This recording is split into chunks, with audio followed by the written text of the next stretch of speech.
Votre enfant vous tape et c'est un enfant qui va bien. Alors, s'il est tout petit, de 3 ans, voilà, maxi 4, j'ai envie de dire, c'est normal. Votre enfant est en train de comprendre les règles de société et donc taper n'est pas possible, n'est pas entendable dans une relation saine. Du coup, il est important quand vous voyez votre enfant tenter de vous taper, déjà d'être en posture ferme. Hein. Ce n'est pas possible d'autoriser cela.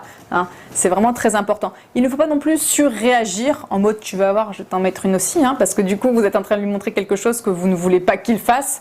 N'oubliez pas l'importance des neurones miroirs, ils sont fondamentaux. Si vous exigez que votre enfant ait tel ou tel critère ou qualité et que vous faites tout l'inverse, ça ne fonctionnera pas comme ça. Hein. Et s'il obéit, ça sera dans la crainte et non pas dans la bienveillance et le bon sens des choses. D'accord ? Ça veut dire que dès que vous ne serez plus là, il fera comme il aura envie.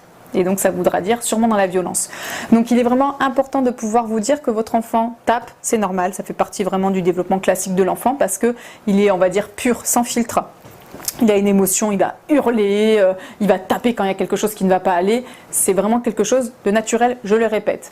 C'est quand même intolérable dans notre société, donc du coup on va l'éduquer, hein. C'est pour ça que ça s'appelle l'éducation, tout ce que nous faisons avec nos enfants, et donc de pouvoir lui expliquer quand il est aussi reposé, sur un temps calme, pourquoi c'est compliqué de taper, pourquoi ce n'est pas acceptable, qu'est-ce que ça va entraîner chez lui et chez l'autre aussi, hein, parce que quand il vous tape, vous n'allez pas le taper, mais s'il tape un camarade de classe, le camarade de classe va peut-être lui répondre aussi. Donc c'est en ça que c'est pas constructif, hein. La violence n'amène évidemment pas la paix, ça se saurait.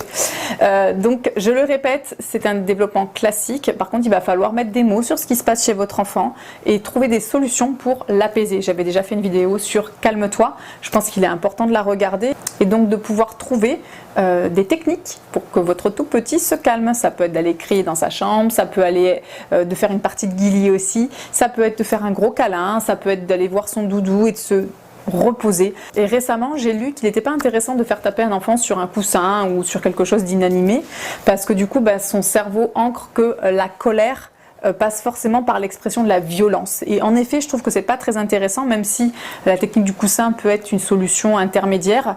C'est vrai que, in fine, c'est pas particulièrement pertinent et j'ai trouvé cette réflexion très intéressante. En tout cas, il est nécessaire de rester ferme et de ne pas autoriser votre enfant à vous taper. C'est vraiment très important. Je vous remercie d'avoir écouté, je vous souhaite bon courage. À bientôt.